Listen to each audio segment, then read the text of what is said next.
Well, I want to tell you something. This is, in my life, a very historic occasion. And one of very deep gratification because in my entire experience with this blue book, this is the first time any group of human beings has ever asked to have the foreword discussed. Well, well, boy, howdy, we're glad to hear that first. I have taught the foreword under various stages of compression. I've used a kind of an intellectual Alamite gun to force it down people. I have done a striptease with the foreword. I've made it ridiculously simple. And I've always had a captive audience. But you folks actually asked to talk about the foreword. Well, all I can say is, in terms of the Bible, this hour has come.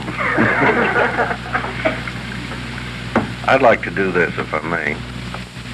Would you let me try to give you a feeling for the foreword first? And would you hold detailed questions until we've just taken an overview of the foreword?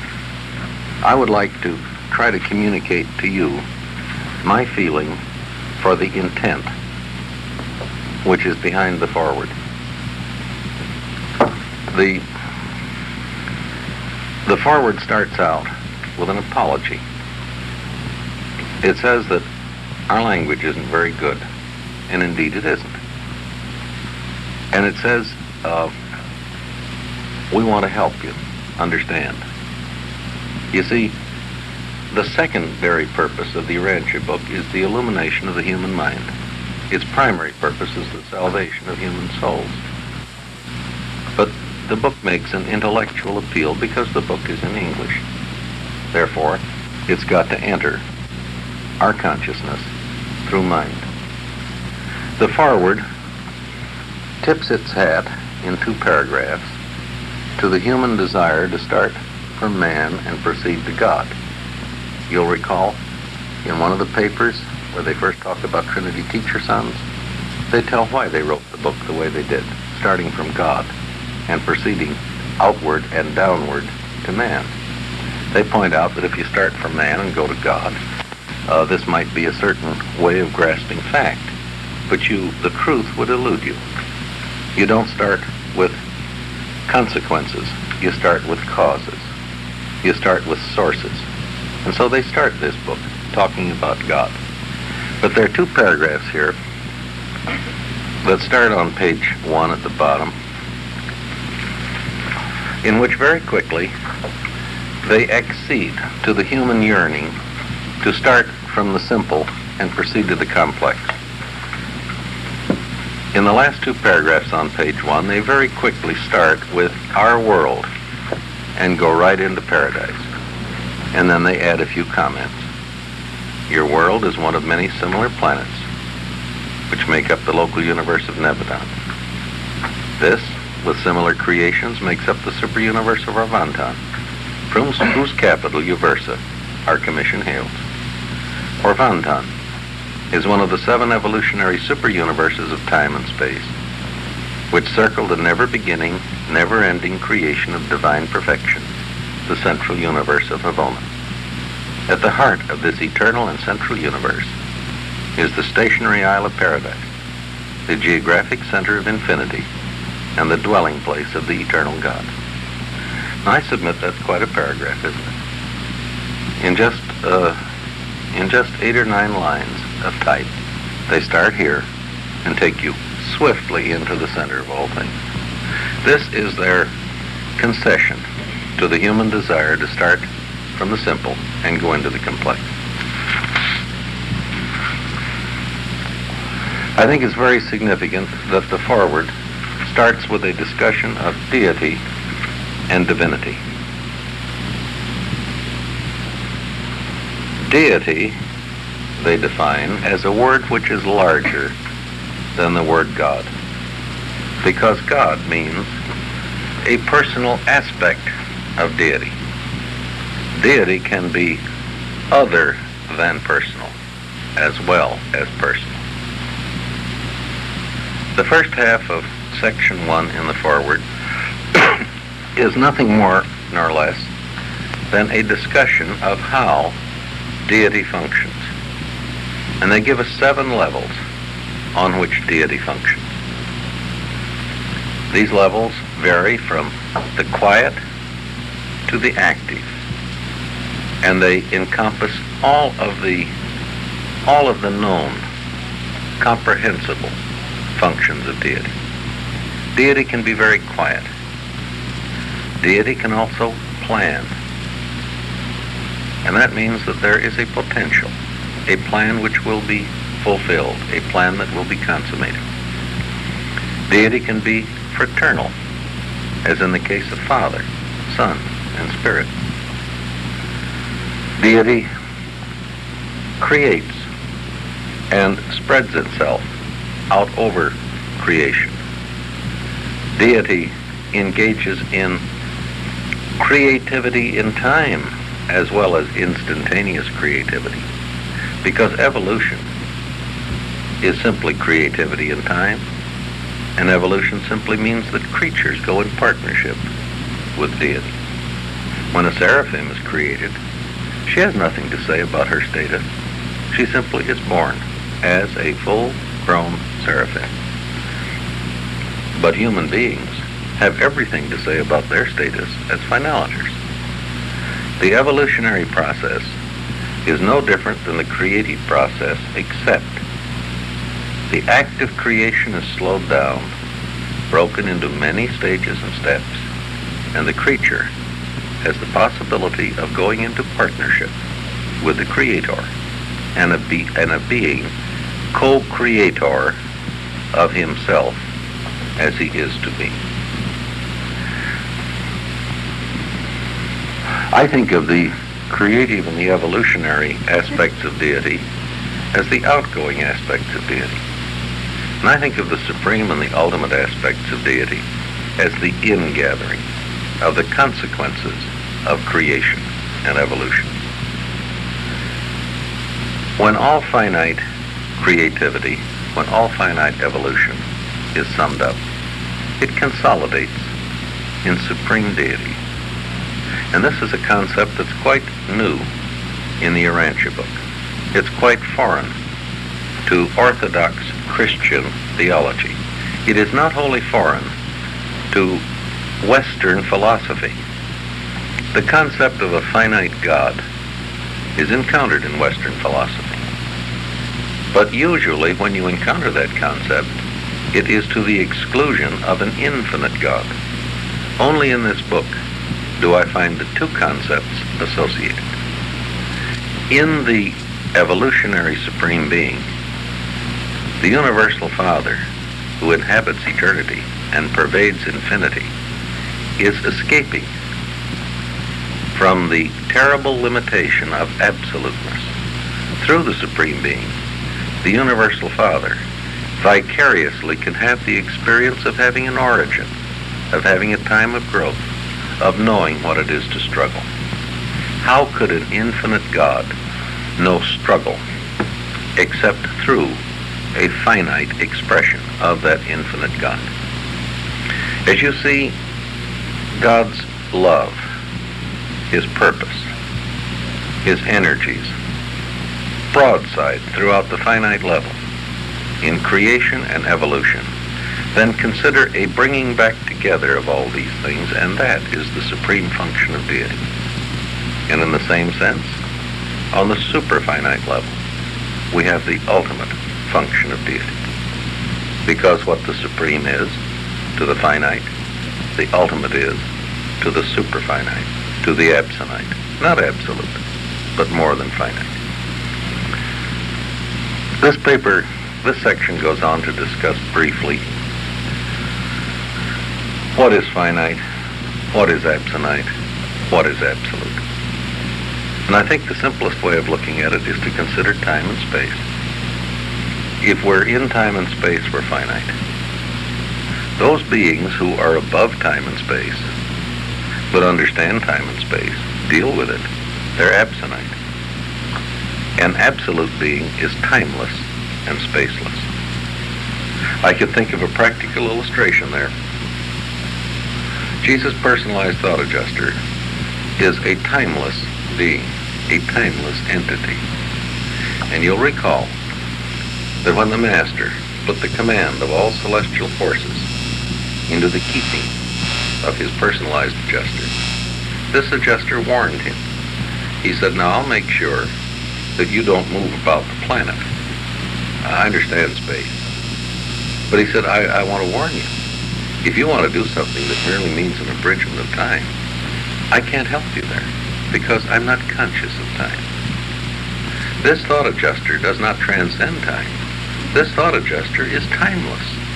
Time has no meaning to the thought adjuster.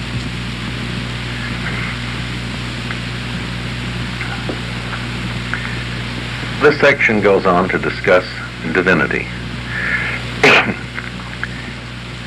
And it points out that there are many different kinds of divinity, qualities of divinity, but that the one thing which is characteristic of divinity is it is the cement that holds all the acts of deity together.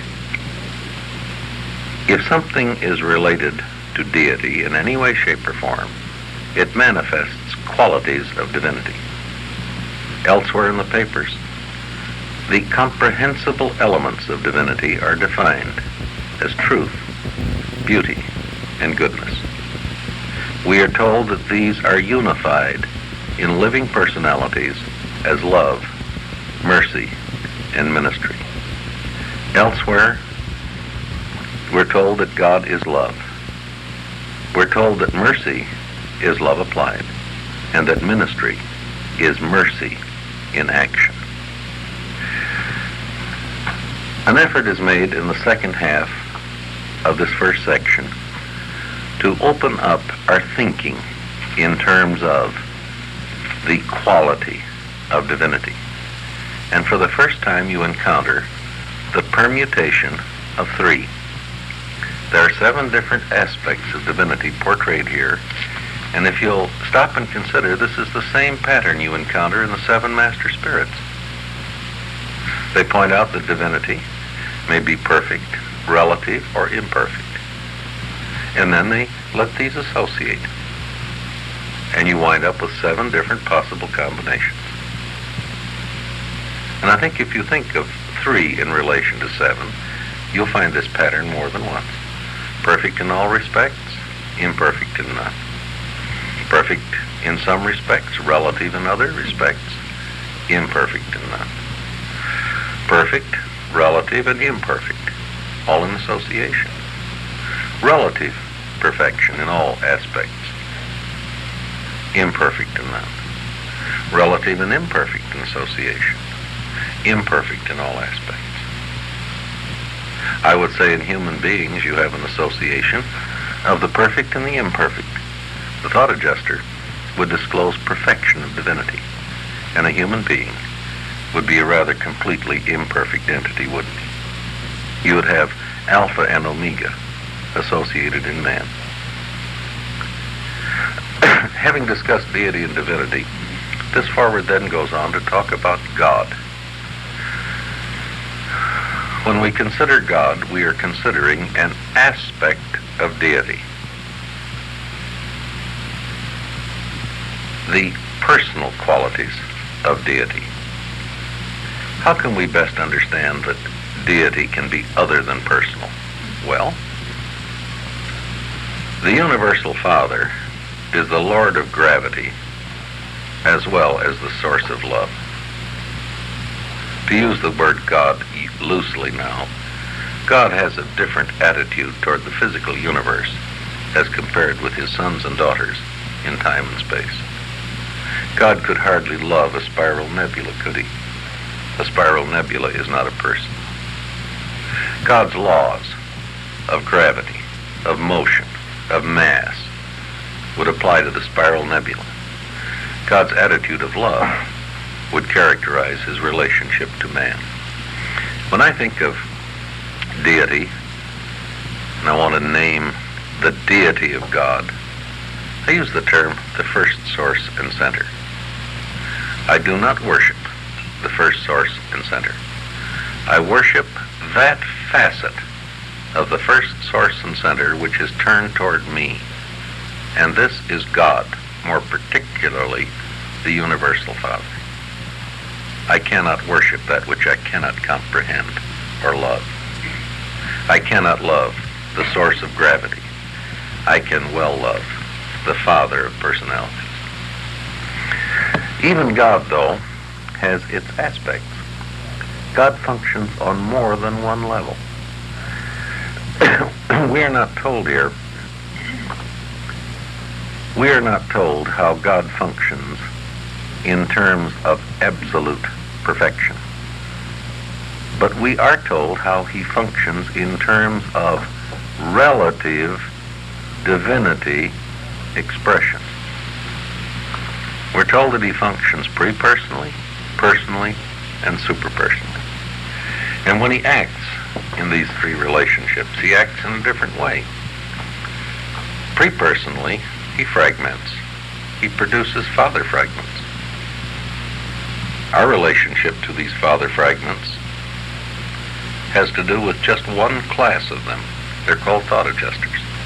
They live in us as potential partners for the eternal future. When he creates, he produces sons, even as Jesus.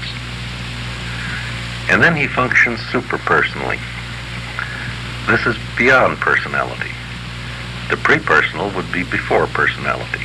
The personal, we understand. But then he also functions beyond personality. And here he neither fragments nor does he create. He eventuates. The best thinking I can offer you on the word eventuate is this. An eventuated being, to me, is a being whose existence is inherently a consequence of a plan. I can illustrate this very simply. The universal Father does not create the brotherhood of creatures. He eventuates it, in a sense. Simply by being the father of each creature, brotherhood is inherent in the relationship of all creatures.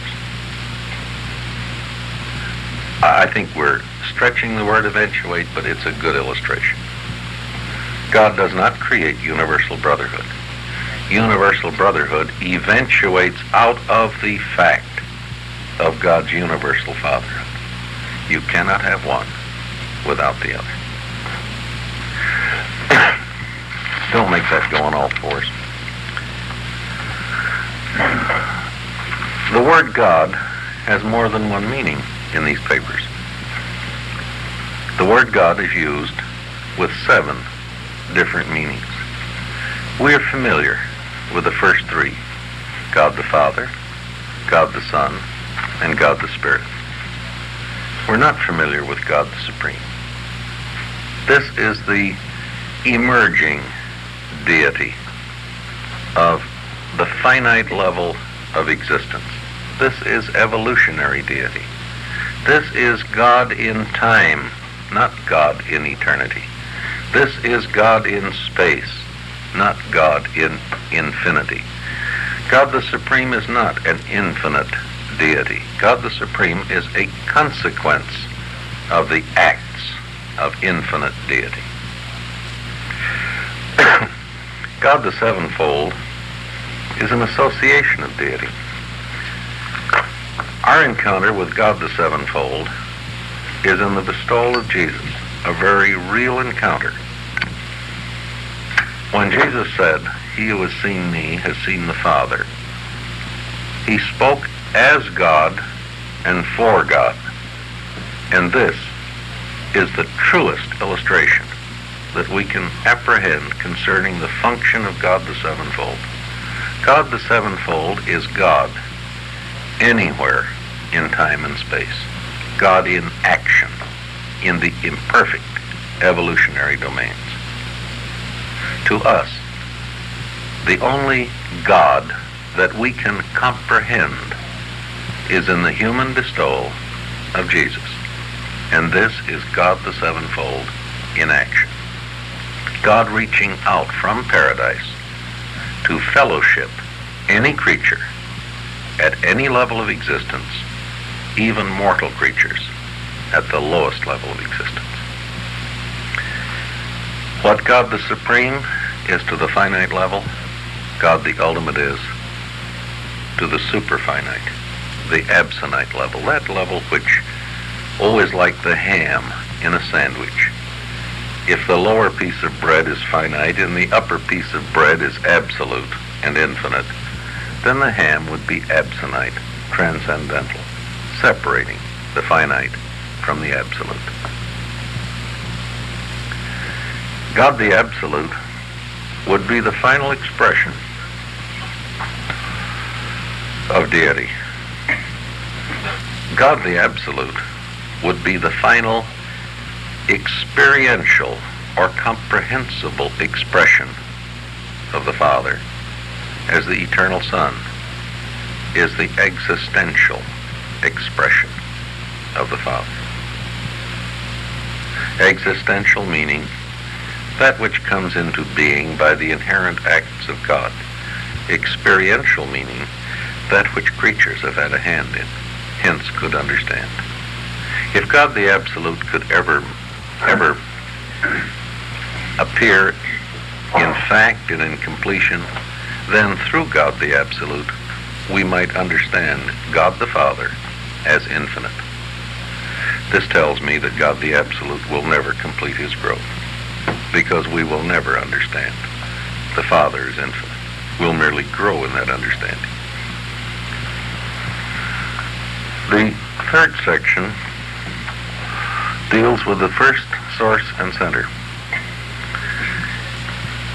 I'm intrigued with the fact that they speak of the first, second, and third sources and centers, but there are only two sections in these papers which use those captions. They discuss the first source and center. Then I believe over in paper 9 they discuss the third source and center. You see, God the Father and God the Spirit are quite alike, and they're both quite different from God the Son.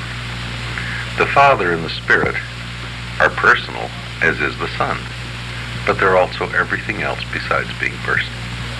They have many other than personal characteristics. The Son is personal and only personal. That's why the Son can't fragment himself, as both the Father and the Spirit can. You can't fragment a personality, and the Son can find nothing in his deity to fragment, because there's nothing in his deity which is not personal. He is the full personal expression of God. The Father and the Spirit are equally personal, but they're also much that is other than personal. Hence, they can fragment themselves. And so you have Father fragments, and you have Spirit fragments. Son fragments, you will recall, come from the Creator Sons, not from the Eternal Son. Sun-fused mortals derive their spirit endowment not from the Eternal Son, but from the Creator Son of their local universe. In this third section, we are for the first time introduced to the seven absolutes of infinity. And we're told about the relationship which the first source and center has to these seven absolutes. And I think the easiest way to think about these seven absolutes is to think of them in terms of matter, mind, and spirit. The second source and center is the source of spirit. The third source and center is the source of mind. Not that there's not also spiritual ministry there. The paradise source and center, the eternal isle, is the source of all things material and the controller of all things material. And then the easiest way to think of these three absolutes is as the reservoirs out of which the matter, the mind, and the spirit of the evolving present and the unexpressed future is coming. From the unqualified absolute come the evolving universes. From the deity absolute come the spirit beings which are being created and will be created. From the universal absolute, perchance, they draw upon for mind. not so sure about the last one, but I'm pretty sure about the first two. But I think it's a good, convenient way of looking at this. Example, when a local universe Mother Spirit creates seraphim, they appear in what is it, unit formation, 100 and some odd thousand of them. It's a large number of seraphim. They don't come from nothing. They come from something. When a cloud appears in the sky, that cloud does not come from nothing. That cloud was there in the form of invisible water vapor before a change in temperature made it visible. These seraphim that are created were potential in the universe before the creative spirit, by her creative action, transformed them from a potential to an actual. The unborn of the next generation are potential in the germplasm of the present generation of living human beings. And if they weren't potential, they jolly well could never become actual, could they?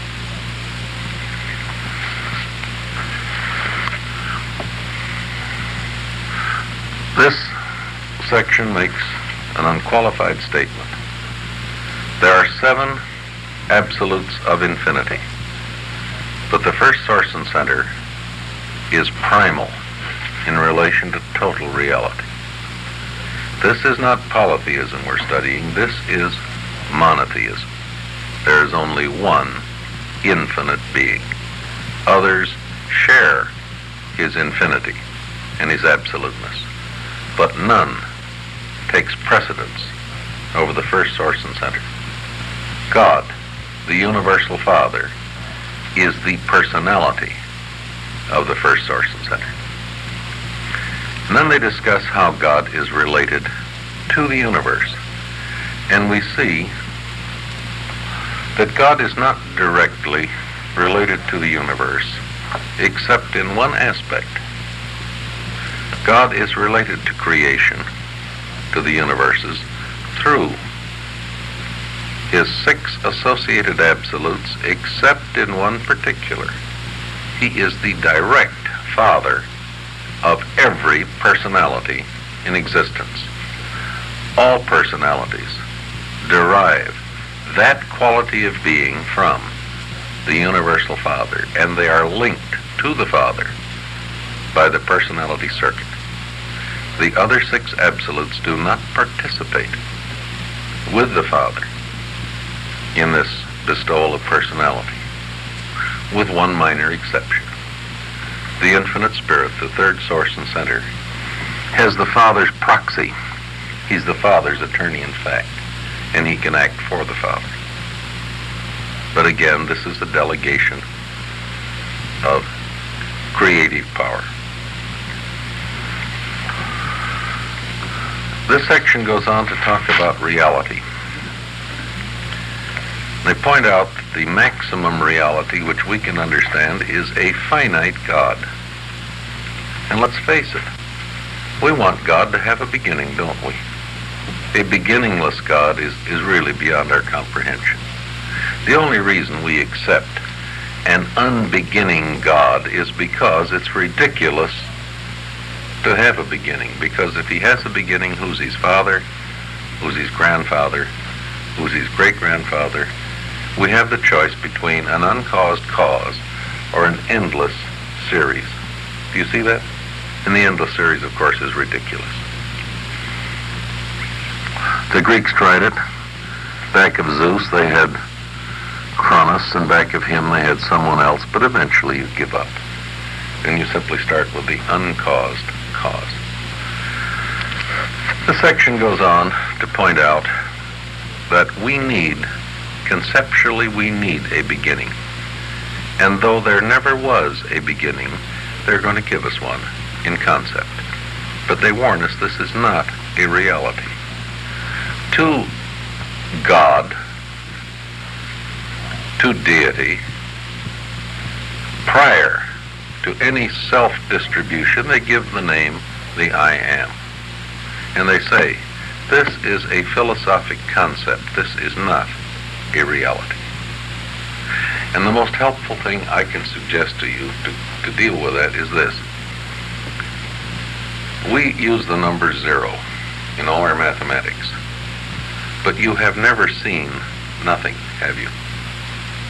You can see 1 of something, or 1.5, or 2, but you've never seen a 0 of anything, have you? And yet we think in terms of 0, and it's a most convenient concept in mathematics. 0 is a valid concept, but 0 is not a factual reality, only a concept of reality. Are you with me? The term I am is just as valuable a thinking tool as the term 0, but neither are factual. Nevertheless, they qualify. They say, now look, the I am may be a theoretical concept and a philosophic concession, but the infinite is not. The universal Father is the infinite. I think of the term first source and center as this. When you get down to the level of the 7 absolutes and you want to isolate out the infinite, it is the first source and center. This is the infinite as manifest on the level of the 7 absolutes. Just as when you want to say, what is the personality of the first source and center? The answer is God. What name do we give to that personality? The universal Father. That is the name of our choosing. How could he have a name? He's nameless.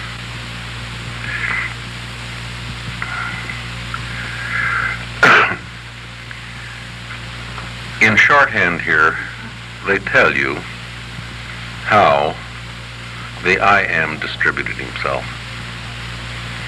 They simply tell you, and this again, these are valid concepts, but these are not factual realities. They simply say that I'm going to use the word God to describe pre-God, because it's a simpler way of telling the story.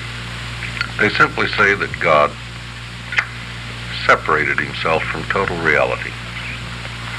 And if he hadn't done that, there would have been no room in which anything could take place.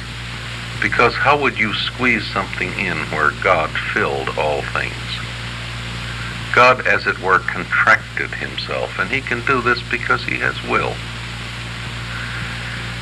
What he contracted himself into is the essence of deity, at the heart of which is will. And what he left behind is the essence of non-deity, non-will. One of the greatest criticisms I ever read of the book of Genesis was written by a Zoroastrian theologian about 250 A.D. It's in the Pahlavi texts. And this Zoroastrian, in criticizing Genesis, says, God was not alone, because when God commanded, let there be light, in order for that command to have effect, there must also have been present an obeyer of commands. And I borrow that term from the old Zoroastrian theologian. The unqualified absolute is the obeyer of commands. When deity takes snuff, the unqualified absolute sneezes. Now, when God separates himself from that which is not deity, he still links himself to that which is not deity. This linkage is the function of the universal absolute, the conjoiner of the non-deity absolute from the deity absolute. And I think 3 links linked together is an excellent symbol for that relationship. God still fills all deity. And I think of God as contracting within deity while at the same time he expands to continue to fill all deity. I think of God as separating himself from the Son, of conjoining himself with the Son, of constituting the Trinity as a thing that happens simultaneously. So that instead of one of these circles, you know, the three circles, just being full of God, this circle is now a triconcentric circle. It is full of the Trinity. And in so doing, God achieves companionship. He separates himself from absolute personality. And in so doing, he becomes the Father of the absolute person, who thereby becomes his Son. And if he can become Father of the absolute person, he can become Father of any person. He ceases to be the absolute person, but becomes the universal Father of the absolute person and of all other persons. At the same time that he does this, when he expresses himself absolutely as a person, he expresses himself absolutely as a non-person, and this is the origin of the Isle of Paradise. Or, to anthropomorphize it, paradise is the absolute machine which God built for the same reason that men build machines, to perform repetitive acts. The physical governing of the physical universes is a repetitive act, and God devised a flawless machine to do this job for him. Why should he personally attend to it when a machine, an absolute machine, can do the job?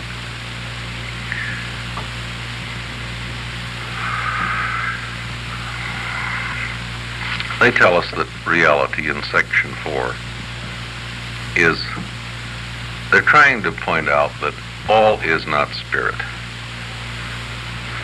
These papers make some startling statements. They say, for example, God is spirit, but paradise is not. They point out that our direction Godward is spiritward, so that as we consider matter, mind, and spirit, the spiritual is the more real to us because our growth towards reality follows a spiritual route. This is truth. This is not, however, fact. Energy, physical energy, is just as real as spiritual energy, but it doesn't have as much meaning or as much value to human beings. They point out here that reality can be deified or not deified. This planet is hardly deified reality, is it? But finalators have partaken of divinity and are a part of deified reality, creature parts of deified reality. They go on to point out that things may be either actual or potential. We are actual people. Children yet unborn are potential people, are they not? And of course you can have something in between. A good illustration of something which is neither actual nor potential, the brotherhood of man. Is it unreal? No, you can't say that. Is it real? Well, read any newspaper and you can determine that it's not really here, is it? It is a becoming reality, isn't it? It's in the gray area, the zone of becoming. Are human beings real? Yes and no. Until they fused with their thought adjusters, they're not truly real in the universe, are they? We're simply becoming citizens of the universe. Is a child an adult? Well, no. And yet he's not an adult, is he? He's a becoming adult. Or have you coped with teenagers?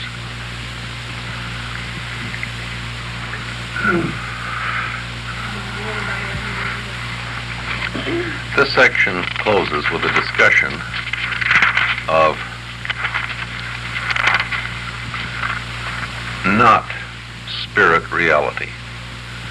It discusses the Isle of Paradise, where they point out that paradise is an absolute reality derived from deity, but it is not deity. And I think the best way of looking at paradise is it is the absolute machine which God built. And we can understand that because we build machines to do jobs. Somewhere in here, it's not in this particular context, it says paradise is not conscious, as man could ever understand the meaning of such a term. Paradise in some way is a knowing reality. Paradise is not mindless, but it does not have mind as we could ever understand the meaning of that word. You should think of paradise in two ways. Paradise is a place, the dwelling place of God, at the center of all things. It is our final destination in our quest for God. On paradise we will find God, and figuratively speaking, we shall stand before him face to face. Paradise also has a function in the universes. As the sun draws all things spiritual, as the third person draws all things intellectual, so paradise draws all things material. Paradise is the central governing power of the material universe of universes. Section 5 talks about personality realities,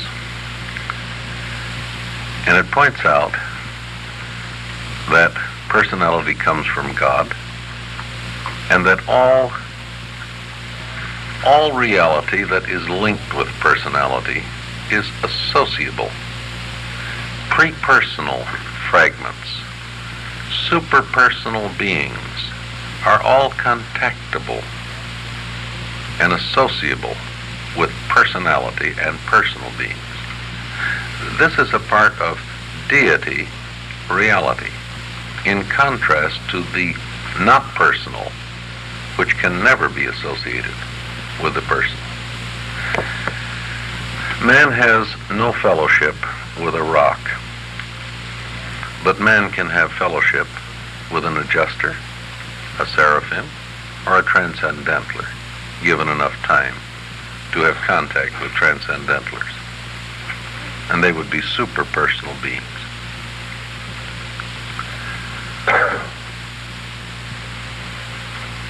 They sum up at the end of this section the functioning entity of a human being: body, mind, spirit, and soul. The body, our life mechanism; the mind, which we think with and confuse ourselves with; the spirit, which invades the mind, just as the sperm invades the womb; and the soul is the embryo that comes into origin as a result of that cosmic conception. The human mind is the material womb of the soul. The spirit that comes from the Father is the invader. And when that invasion takes place, in about the 5th year of mortal life, something new begins to grow. And this is the embryonic soul that evolves within the womb of the mind. And this is the soul which has the capacity to survive death. They point out that personality is none of these things. The personality is not matter, not mind, not spirit. Personality is a fourth reality in the cosmos. Personality is that which comes from God the Father, not the Son, not the Spirit, unless the Spirit acts for the Father. And then they define Morantia, because the soul is Morantia. The soul is neither matter nor spirit. And the best definition I know of Morantia is, it is a fabric, the warp of which is physical, the woof of which is spiritual. And now, turn over the cassette, and we'll continue on side 2.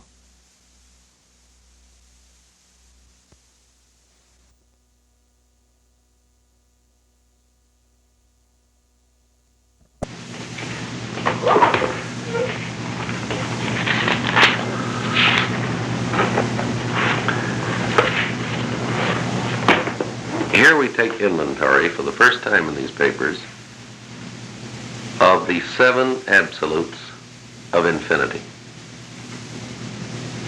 Father, Son, Spirit, Paradise, Deity, Universal, and Unqualified Absolute.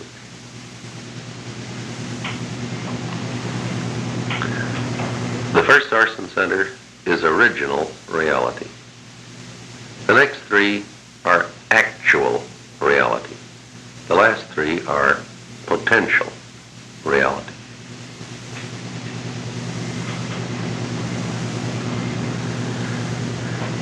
God